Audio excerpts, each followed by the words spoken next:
going on with my Flavershams? They are disappearing. Hello guys, today we received some very important news that are very joyful for one group of people and very, very sad for the other group of people. So Ravensburger has just decided to banish Flaversham and Fortisphere from the game.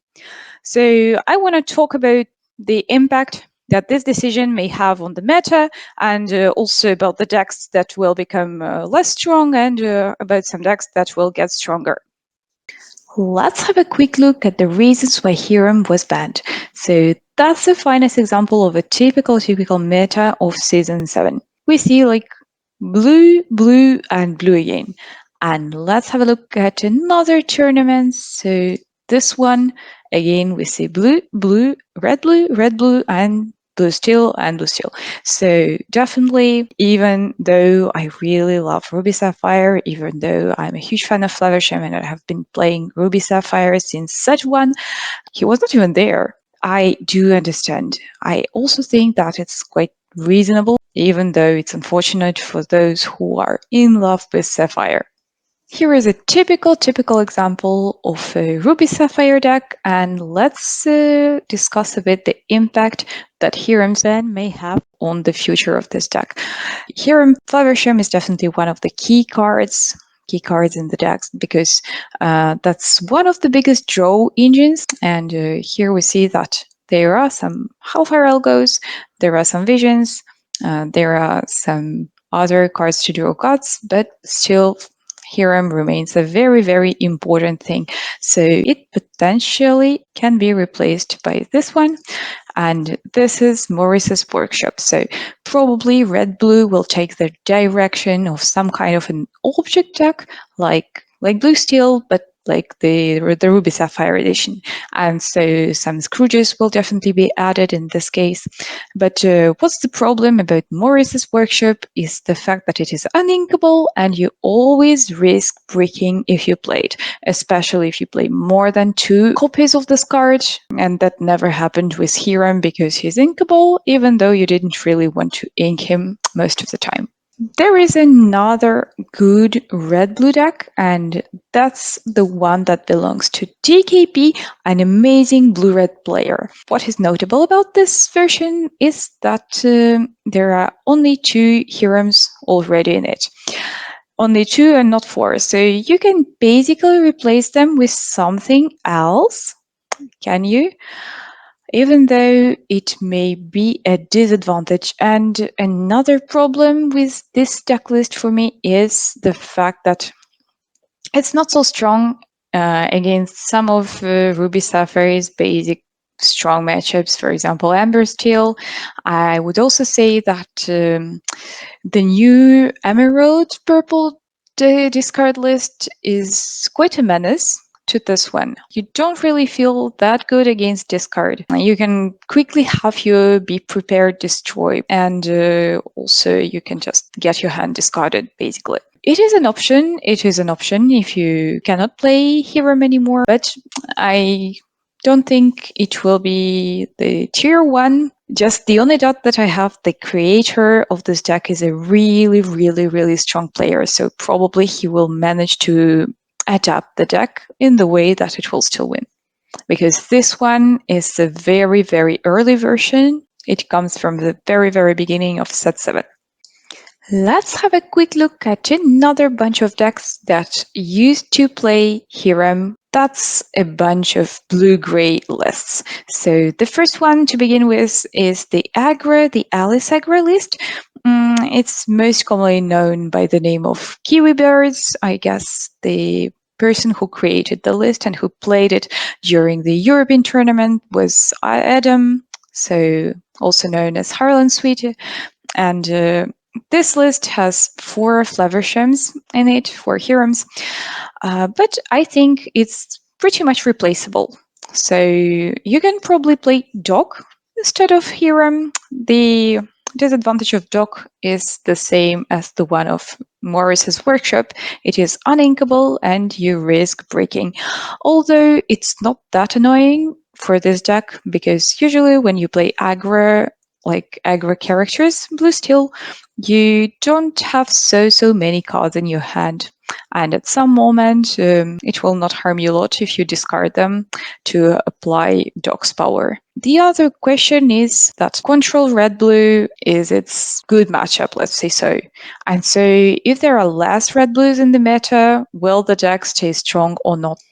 The deck that will probably suffer the most is the blue-gray, blue-steel object deck, because almost everything, basically everything is in this deck, requires Flaversham plus Fortisphere. So, for example, even the aerial has very good synergy with the objects, yet you can still play her if you use the whole new worlds and if you use your popsicles, your lucky dime, etc. But I think the deck will have to be very much reworked if you want to keep it playable. So and it can also become even less stronger versus discard decks than it used to be. So yeah, it's a very huge nerf for this deck. Now let's take a look at the bright side of the things. So still some players can rejoice. Their worst enemy, Ruby Sapphire, maybe like less present in the meta. Hero itself, I can't say that it created that many problems, especially considering the fact that Still Song plays for whole new worlds, and sometimes you don't even want to draw that many cards against Ember Steel. But there was another big problem. This big Sisu was and still is a big problem. She wasn't nerfed, but well, we can say that if there are less decks with Flaversham, probably there are also less decks that plays this big Sisu and the whole set of Sisus, the small Sisus, and also some Brawls and Medusas, etc. So Still Song will probably become stronger because of this. It's quite a nice deck, actually. It's quite a nice deck, but sometimes it can break or it can be very toxic if you draw very well. So in this case, it's toxic for your opponent. I'd like to talk about some other decks that may also become stronger and may perform better in the new meta. And among them, I definitely see this green-purple discard. That's the deck that is quite recent, let's say so, that it appeared during set 6. It kind of continues to perform during the set 7. There are different versions of this list, so some play the Ursula that costs 3, some do not, for example, such as this version. I myself come from the team called Be Prepared, that was actually at the origin of this deck, let's say so, because the deck kind of became popular thanks to our team members, Gabriel Denou and Jérôme Boiroux. What's interesting about this deck and why it is connected to Hiram is actually the fact that this Control Classic Ruby Sapphire is not a very good matchup for this deck because of the Ceases and because also of Hiram. The point is that when you have your Diablo, Hiram is not a problem, but when you do not have your Diablo and Hiram is here, he's quite a big problem because there are not so many ways to remove Flaversham in this deck. There is this, we don't talk about Bruno, but you don't really want to spend it on Flaversham. You want to deal with a Tamator, with a big one or with a middle one. You maybe want to deal with a Sisu, with a big Sisu with it. Hiram comes too early in the game. It's not so easy to deal with him. The problem is that Hiram impeaches you to discard. Well, you can still discard, but Hiram will draw it in the game. This deck is super strong overall, I would say so. I think if there is no Ruby Sapphire, green-purple discard may become a tier S deck. There is also another discard deck, more of a classic one, and so Hiram has always been difficult to deal with for this deck too. I mean, that's pretty much the same as I said about green purple. If you already have Diablo on the board, it's great. But if you don't have a Diablo and your opponent has a Hiram, you are pretty much cooked because your opponent will draw, and your sudden chills, your other cards to discard, they will not be that useful. Well, we all know that a Ruby Sapphire deck that has a lot of cards in their hands, that has a lot of ink in their inkwell, it's a deck that will be winning the game. Talking about blue steel, that's already quite a good matchup for this discard. That's what we saw at the LCCC tournament, with Kurt kind of dealing with blue steel decks. I think Ruby Sapphire was indeed quite a problem. This green steel discard deck may become stronger. Some other decks that I want to mention are Ruby Amethyst. I would say that Theorem's ban is not actually so good for Ruby Amethyst, because Ruby Amethyst always had Control Ruby Sapphire as a good matchup. So you could like play locations. Yeah, it did get worse with the appearance of the Pirate's Life, but still you can place your libraries, then you can be prep the board, you can let it remain the big Tamatoy, etc., etc. And now I don't know, I'm not sure that Ruby Amethyst has any really good matchups. If people don't play Blue Steel, and if people don't play Ruby Sapphire, or maybe if they do, but they do it less, Steel Song is not a good matchup, definitely. And this Green Steel discard, I can't say that it is a really great matchup for Ruby Amethyst.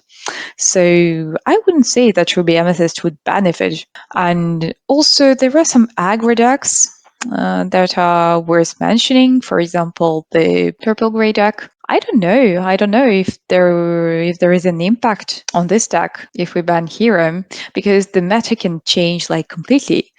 We never know. We never know if Ruby Sapphire and Blue Steel, the two giants that are super popular in this set 7 meta, if they disappear, or if there are not so many of them, the meta can change completely. Let's see what the future holds for the aggro decks. The last aspect I want to talk about is connected with the prices of cards.